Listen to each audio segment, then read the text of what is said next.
From steering an $8 billion investment portfolio across Nigeria, Ghana, and the UK to launching game-changing platforms for women, youth, and BIPOC entrepreneurs in Canada, this speaker's journey is a masterclass in what it means to win and help others thrive while at it.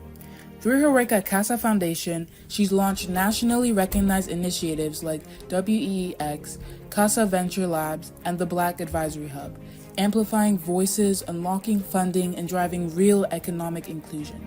As CEO of InvaCap Corporation, she's championed bold investments like West Africa's first water park and Entrepreneurs Point, a thriving incubator for diverse founders. She's a strategist, investor, mentor, and educator, passionate about building bridges between continents and creating pathways for the underrepresented communities to succeed. Join us in welcoming Dr. Olutoyin Ayelade.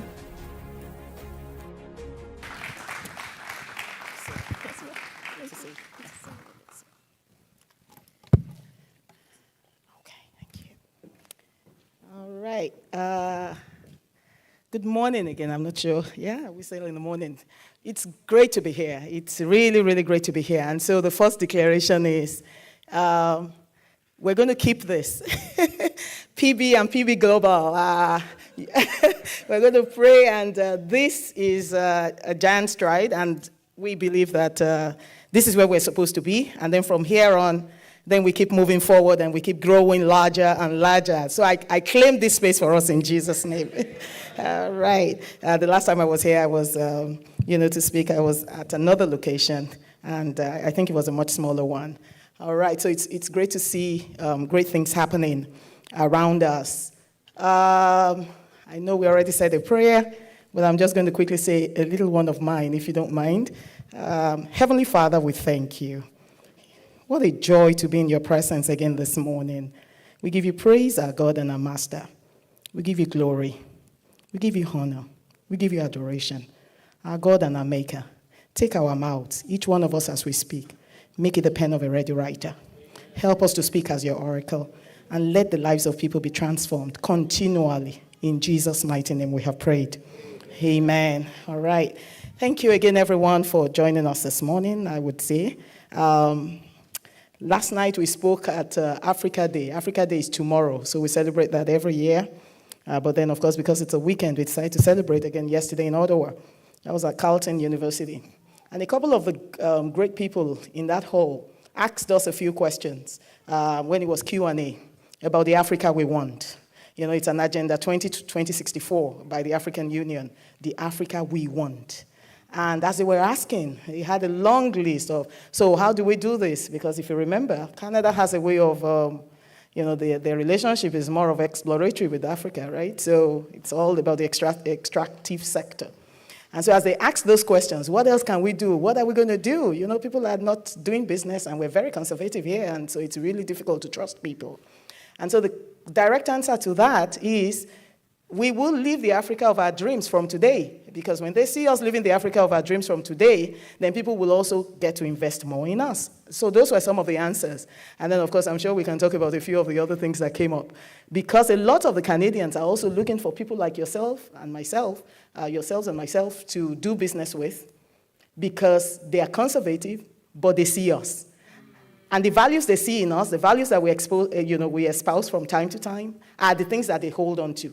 They're just looking for trustworthy partners, and a lot of them have already started. So I said that, I quickly said that again to build up on what the earlier speaker said, to say to us that we are actually ready.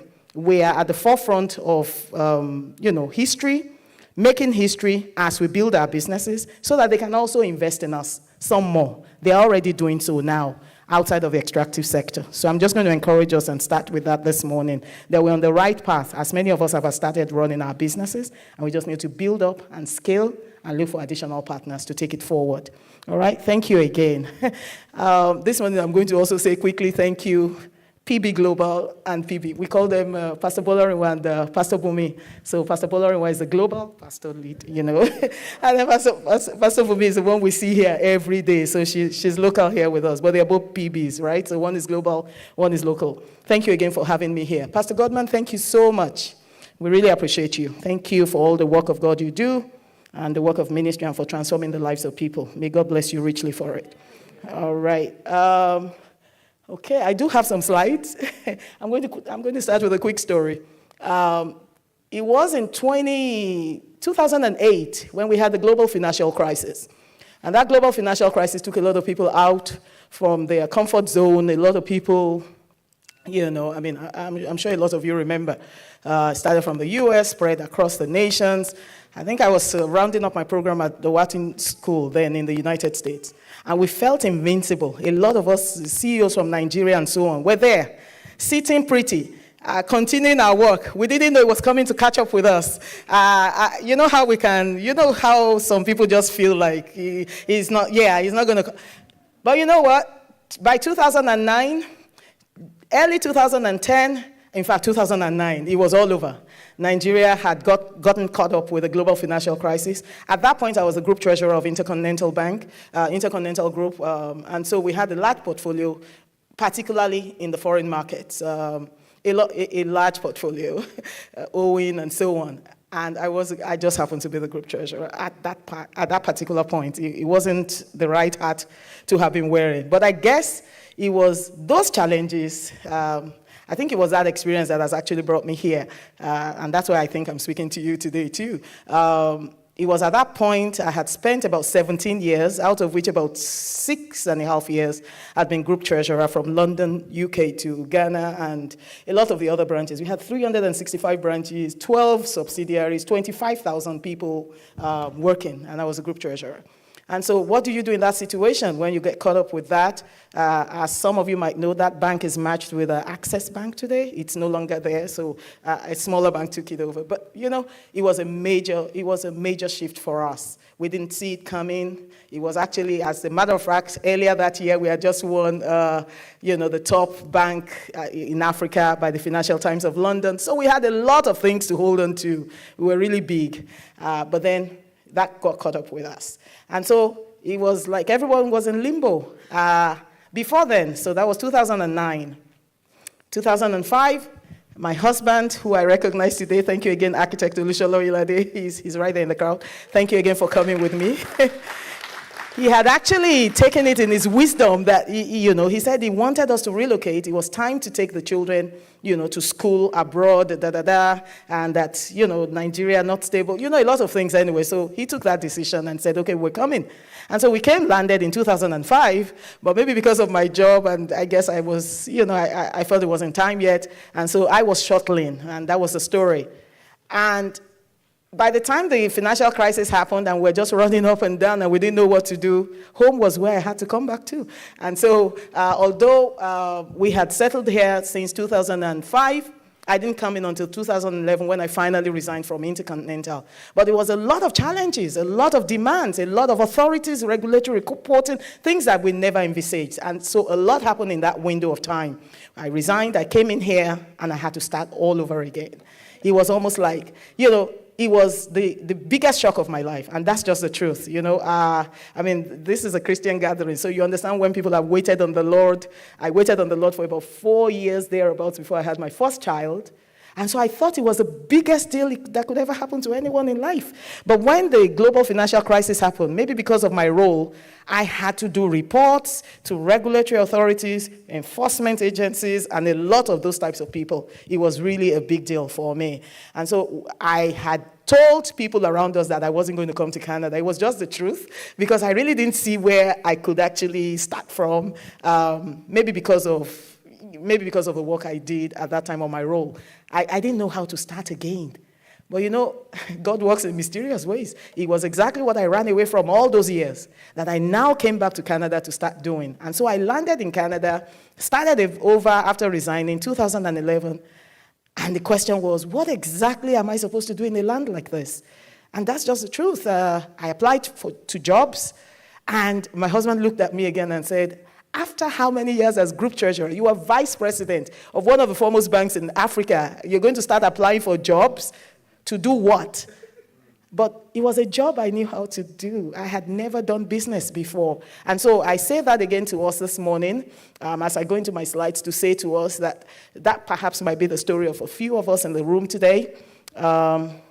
But starting again, as difficult as it might look, as it might appear on the face of it, might not be as difficult as we think. That's exactly what I had to do. It was architect Olusholo Ilade who said to me, you shouldn't be working for people anymore.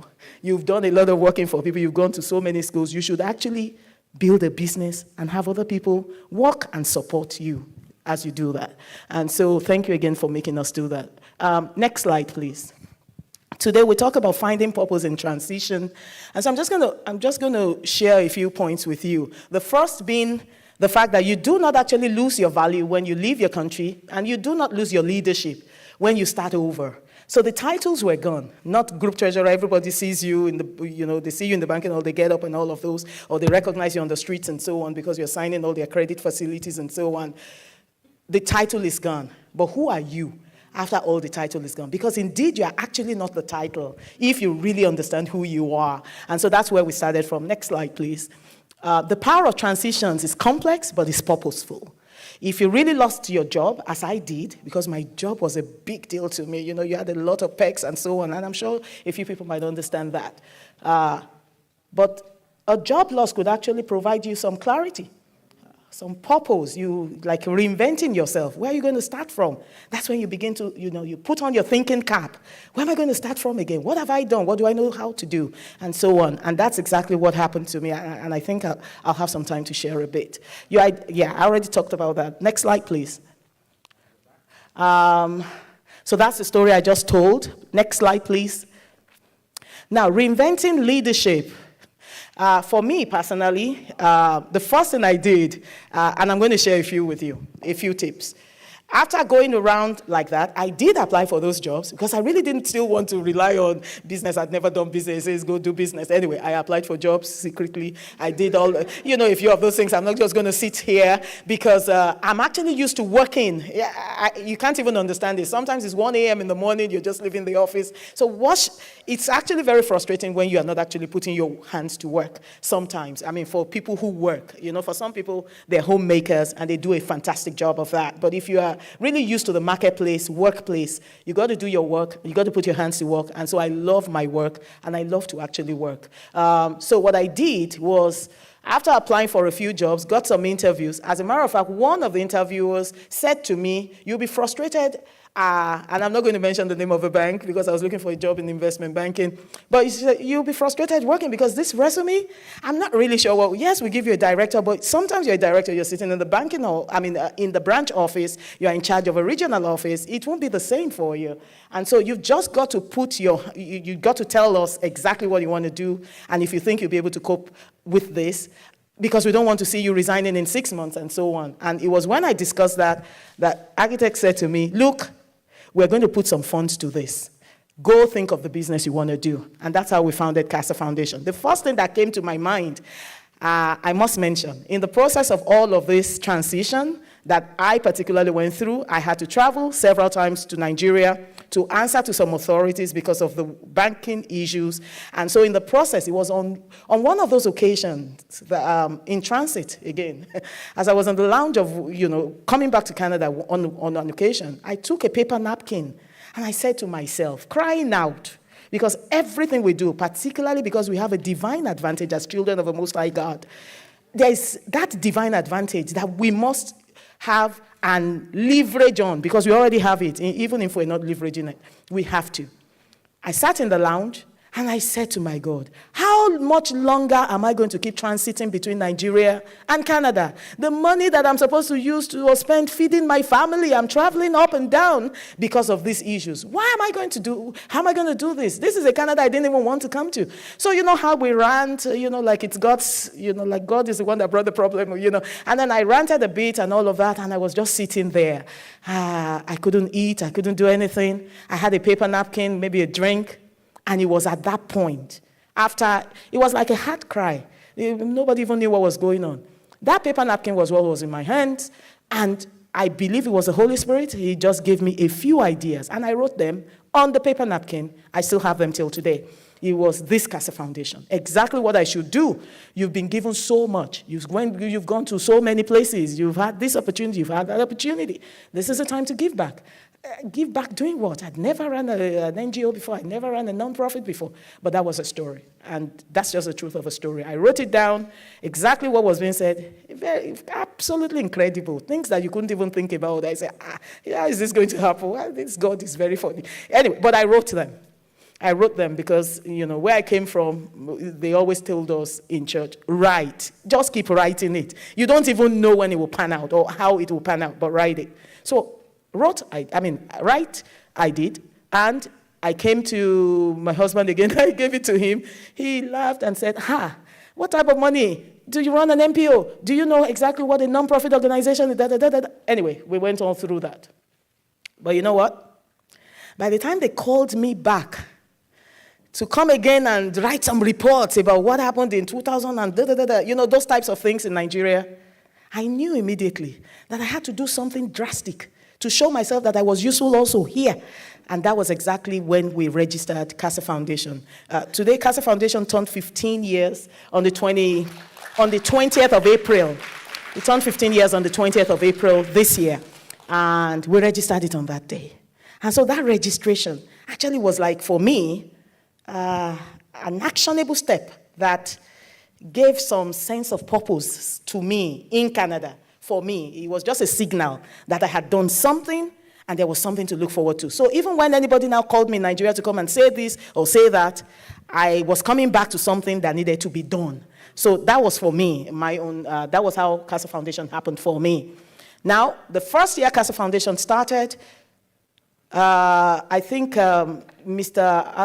Rabiu said, you need help. You need to do good. It's important you do so. We started CASA Foundation. I really didn't know anything about NPOs. I sat with somebody, tell us exactly how this works. Tell us what to do, regulatory requirements, how reporting, how does it work? They shared a few things with me.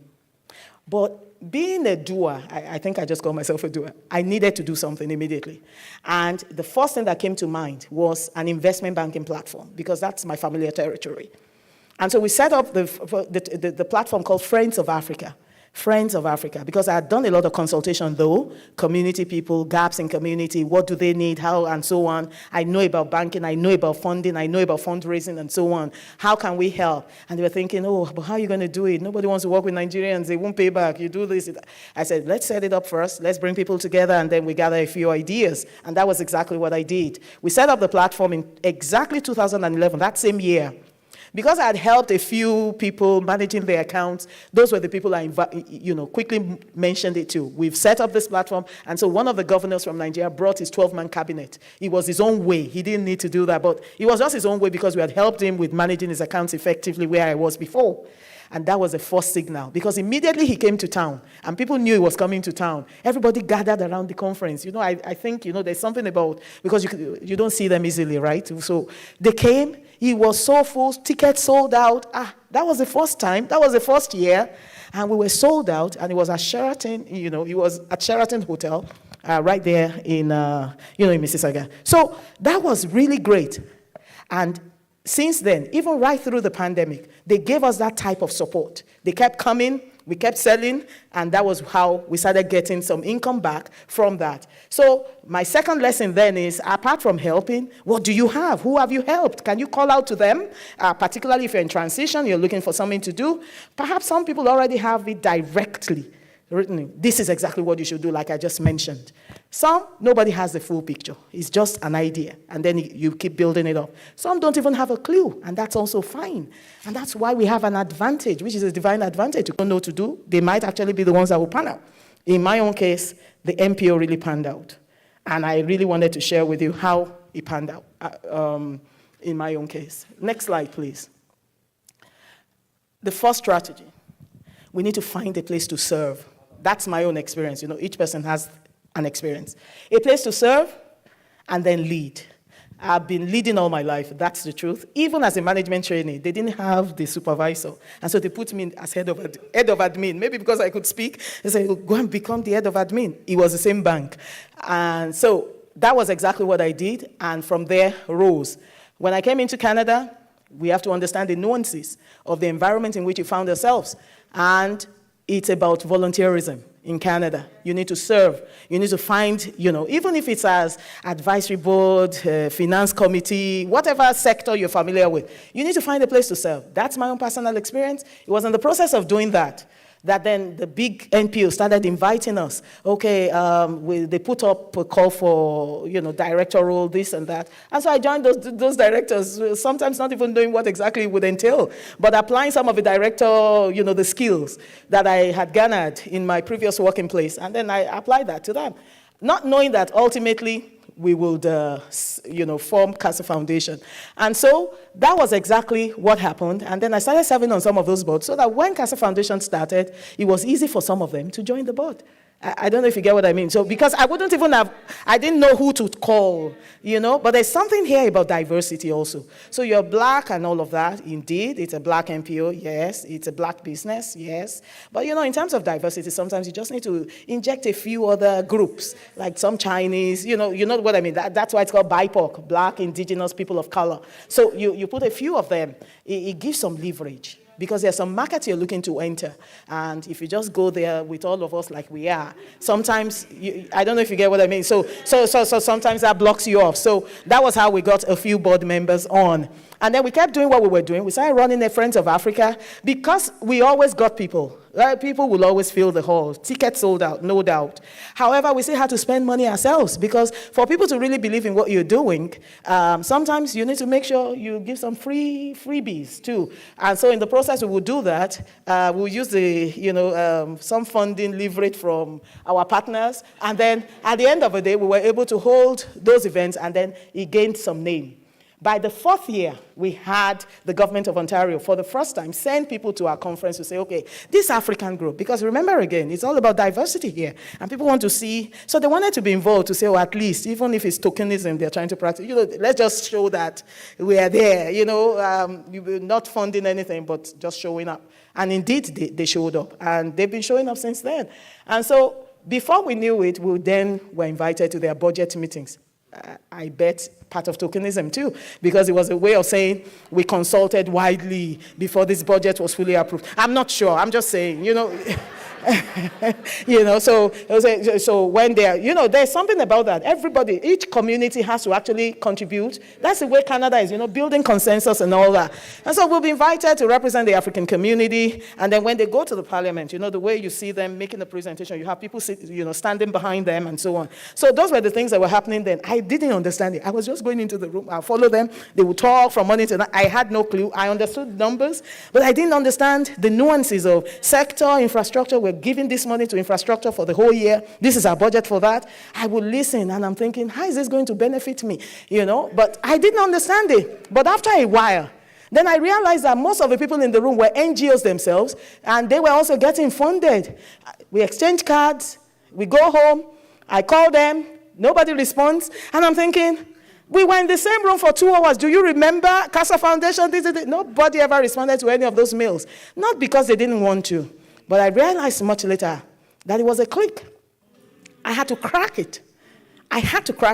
And you can only do that if you understand exactly what you're meant to do. Otherwise, you'll be asking all the wrong questions from the wrong people in the wrong places. All right? So it's important for us to understand volunteerism helps you to crack that, because then you begin to work with them. Then you begin to serve on their boards. Then you get to read some of the papers. So you're not stealing anybody's ideas, because I just must, it sound, a note of caution there. But to actually understand the context, the sectors, and then what do you want to do? We don't have to copy exactly, otherwise they become so scared. Anytime they see you come in, they close their books, So for people to really trust you, and that's just a note because I'm talking to us, because it's important to take note of those types of things, all right? Then we need people to follow, we follow, and then we serve, and then we also follow people ourselves. The way we follow people is by seeking mentorship from people who have gone ahead of us. And not only those, from people who are actually coming behind us, because they know so much that we do not ourselves. My daughter, for instance, she's a banker herself now. A few things she knows. I tell her, I know it, you don't worry, you can't even teach me, okay? So take that. Then she says to me, do you know this? So it's a digital aspect of banking, which I didn't do. I'm an investment banker. So she told me that, yeah, FinDev, FinTech, this and that. And I'm thinking, I didn't do this. Of course, I understand the numbers, but I didn't use these tools. Now, those are the things she's using. So you can actually learn from the people coming behind, younger people, and so on. What do they know? What do you need to know? And I'm sure it happens to a lot of us. I mean, we're fiddling with the remote control. We want to switch to this and that. And then we call them, and they say, I'm coming. You know, the children I'm talking about, they finally show up after a while, and then they help us, you know, to solve that in a minute. What we've been trying and fiddling with for so long. Next slide, please. Thank you. You know, so strategy to fill the gaps. We have a unique lens. We need to see the unmet needs, which is why we set up the Friends of Africa that I talked about. So who are these underserved funders? Everyone has a solution you can offer because we have skills, we have competencies, we have talents. So how are we going to do this in a way that, even though we're volunteering, they can see the skills and the competencies that we bring to the table. And then you become someone of value, of worth to them. Without solutions, proffering some solutions, it's usually very difficult for people to remember you. Nobody remembers. I mean, I know for sure that we talk about racism, a lot of schisms, and all of these isms. You know what I mean? I never trivialize them. I understand they're there, okay? But you know what? Our solutions become the bridge.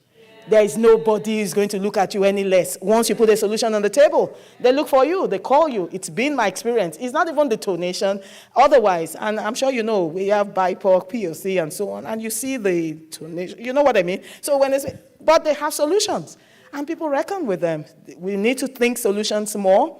And we need to understand that there are so many underserved people around us, even within our immediate families and nuclear, you know, we call them the nanos, you know, like smaller groups, micro groups, and so on. Find somebody you can mentor. The gentleman talked about mentorship. This is really important. And all of this, all funded by the government, but without the funding, I bet you are mentoring people one way or the other without even knowing it. Yes. You know, we don't need funding to do that. We're funded to do that, no doubt. But you can hold somebody from your immediate ecosystem, your community, your tribe, people around you, and you could do that for them. All right? I put here, live for approval. If you live for approval, you will die unfulfilled. Because in the process of doing all of this, I need to mention a note of caution too. Because a lot of us, yes, the racism is there, so you're looking for approval, you fail to do what you're supposed to do. Because you're trying to pander to the ego of so many people. Respect is important. Do not pander to the ego of anyone. I never recommend it anywhere I go. Why? Because wisdom is key. To know exactly what you know, and to know exactly what you do not know, and to know how to find solutions to what you don't have or you don't know. That's the role of the mentors. They are the bridge. What you think you need to know now, and you don't know it. Find a mentor to cover it. And cultivate that relationship so well that they will actually be eager to give the solution to you. But, you know, are we mentorable too? You know, so that's a question we should ask from time to time. We really become unstoppable when we have these solutions on the table, and our solutions, people can place a value on the solutions that we have. So how do we build solutions that people can place a value on? Because they pay for those solutions. Next slide, please. So that's how we fill the gaps. Then build ecosystems. Ecosystems, basically, collaboration, the collective. Speak about the collective from time to time. I know a lot of groups. Canada is about ecosystems, actually. They prefer for you to come as a group. A lot of people don't know, and that's what I meant when I said a lot of people actually, it's better to be innovative, carve a niche, a niche area for yourself, and go along and push that. You can see something people are doing, you can replicate those things, but know exactly what your own area is. I can make it better in this way. So that becomes your niche area. But you do it, you badmouth the person doing it before you, and then you finish the whole market, And so sometimes people are looking at you like, oh, if you did that to that person, are you going to do it? We have to be mindful of, just very soft, little things, but they matter.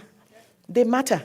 And the reason I say they matter is there was a particular situation where somebody said to us, we're not going to give this to your whole group because 20 people came from your group. And when they say group, they're talking about Nigerian community. And said, but this person, you gave this to this person. You gave this to this group. You gave that to this group. So we're coming. And they saw 20 applications on that particular application, call for application. I'm talking about funding. I'm talking about funding. And so they denied everyone. So they didn't actually look at the people who had substance in their own. That's what that does, because you've got to be very structured in your approach when we talk about funding, and when we talk about financing, and so on. Connect with founders with funding, mentors, leaders, and build businesses. He already spoke about legacy. I'm not going to talk about that. Can I have the next slide, please? I'm going to quickly share this. Live the learned lessons. It was after we did all of this that we now got a big break. So I quickly talk about that. We've been pushing, giving, mentorship, this and that. We weren't funding anyone. We couldn't even fund ourselves. We were just giving what we knew to do in kind. Mentor people, give them information, banking, investment, whatever, connect them. And then because the global financial crisis happened, what's it called, COVID-19? Yes, it happened around 2020, as you recall. At that point, at the beginning of 2020, in February, the former prime minister had called for black leaders and all the ambassadors of African descent. He wanted to have a meeting, knowing what they were doing. And we were invited because of those things that they had seen us do, this platform, this one, So they put us on the list. We went. We had that meeting in February 24th, 2020.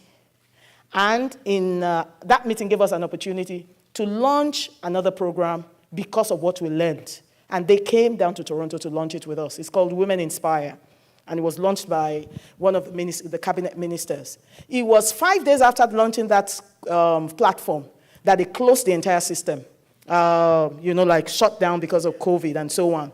But one thing for sure, the name had already registered because it had been launched. And so when in August 2020, they were calling for applications for people to manage the 401 million Black Entrepreneurship Program, we were invited to apply for it because we already saw a few things that had been done, and we had launched the program and so on. And that's how, on the 13th of October 2020, 30 organizations were approved to manage the Black Entrepreneurship Program of 401 million. The banks followed suit and created maybe 100 under their own black funds and so on. But the federal government's own portion of it was 401. And 190 out of it was is being managed by some people who give out loans, And so that was what we were doing. Throughout the pandemic, it was a game changer for us. The pandemic that swept a lot of things away actually redefined us. And so we started doing that. But, it didn't happen like that. We had been doing the work progressively since, 2011. And so we were able to execute, and that was how we started training. But we knew we couldn't do everything like that alone. And so we started reaching out, grassroots organizations, Ghana, Uganda, and so on. Who do we know? We don't know too many. We started attending their events. We connected to them. The president of this, the president of that. We have this funding. We need to do it. So we got to learn to collaborate and share. It was in the process. Because I'm a structured person because of my background, I decided to go with only chambers of commerce. I didn't go with, association of this. Chambers of commerce will have a fair idea of how to do things under a good structure. And that was how we were able to get a lot of founders to train, to mentor, and to do. And we became a national organization on account of that. Only 4 of us out of the 30 were given that model to run nationally. And so we had to reach out again to some other institutions to say, in BC, so today we have BC, we have an office there, we have in Ottawa, we have in Montreal, and running all of those programs through that. On the 25th of November, 2024, I was invited to the parliament, and that's the picture right there with me. And I was asked, you have to sit in front of us and tell us exactly how you got 9,000 people to help, and how you were able to get funding for 100 of them. 100 is a lot in Canada. Maybe where we're coming from may not be. It's a lot, actually. So you not only trained them, you were able to fund them, was the issue. How did you do that?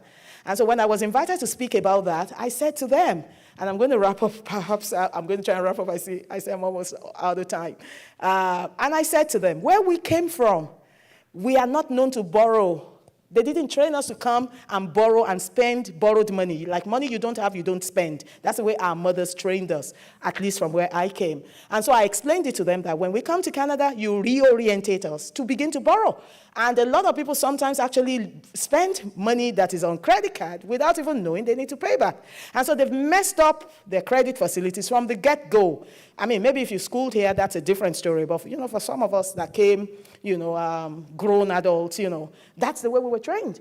And so forcing people to really take all this money. If you don't have your full money, you're not going to build a house in the part of Africa that I came from. So you need to have that. So all these programs that you keep giving and forcing on people, is there a way that you can actually modify it and make it culturally compliant? I'm talking about, like your culture. What do they do? How does it work? And so on. And so we started telling them that. Of course, you have the traditional money deposit banks. That's fine. That's their role. But not everybody wants to borrow 50K. Not everybody wants to borrow 25K. Some people do not need more than 3 to get started. You pump so much into their hands, they misbehave. And before you know it, it becomes a problem to get it back. So we started telling them about all of this, and they were like, oh, I think the Chinese are like you, the Indians are like you, and so on. But you know what? The Women Entrepreneurship Strategy, they said that's been tested now. So it's a program for $8 billion, which is managed by the Women Entrepreneurship Knowledge Hub. We're a part of that. And so that is being customized now to try and see how women can access little amounts of money. They would rather start with the women. Of course, we already have the blacks, because they think they are, like more conservative, like they can manage and pay back. So that is being modified to come out of that program. And so that was a pivotal moment for me, because what it showed me then was, in Canada, we have a voice. We are migrants of destiny anyway. We have a voice. You can't lobby yourself to go and for them to come and call you anyway. They will screen you, they will do before you go in and all that. And they were pumping the questions. And it's on their Parliament TV. If anybody's interested, we can show.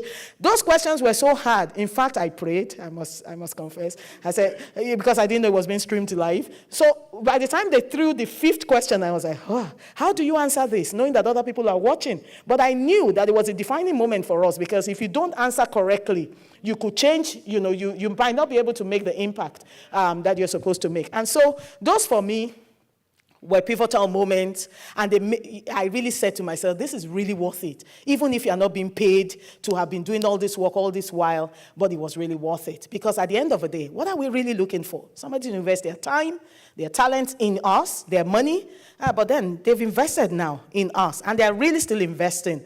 And so on account of that also, they announced in that November also again that some of the programs that we're running, that they were renewing. I think it was announced publicly, so I can say about 189 million for the black community, for all of us, So we got that, and that is really great for us. So today, the lessons that I have shared, based on helping people, based on getting mentorship, based on honing our skills, and then using that for the benefit of the community, so that we can also stand and be one of those people that can actually tell them. Not everybody perhaps would have an opportunity to tell them what to do and so on, but you could belong to an ecosystem and submit your inputs and say, look, take it there and tell them this is how we want to do it, and so on. Even if they don't listen, maybe half will get done, or 20% will get done. And I think that is quite instructive.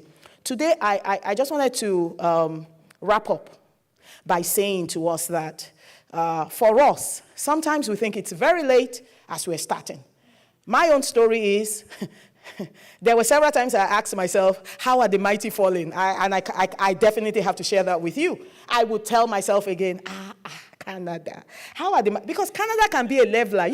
I say, how are the mighty falling? Because sometimes I'm doing some things, I'm thinking, it could never happen where I'm coming from. And that's just the truth. It could never happen to me. So I said to myself, the mighty. And then sometimes the Holy Spirit, that's the advantage also that we have in Christ.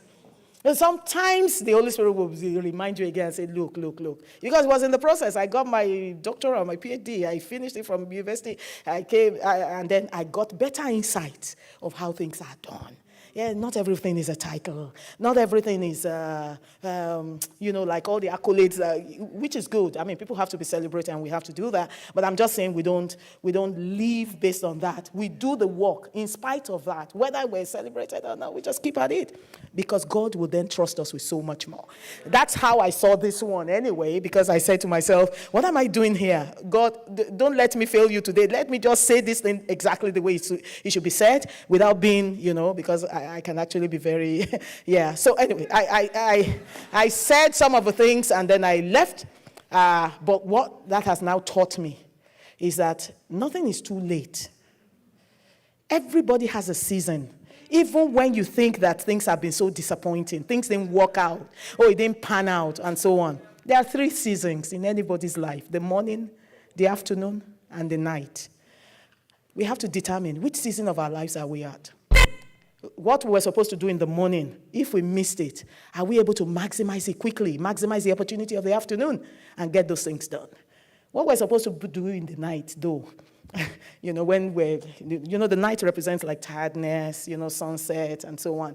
This is a time now. And that was the point we were trying to make to them yesterday at Carlton, to say, the Africa we want, Agenda 2064, let it start now. Because a lot of people do not have the patience to wait till 2064. Perhaps a few people won't even see what's going to happen in 2064. So why are we not starting now? It's great. Lofty idea. Have your, of course, I know, smart goals. Set it. But a lot can happen now. Don't wait till 2064. And that's how I'm going to wrap up today, to say this is a time for us. Thank you again, everyone.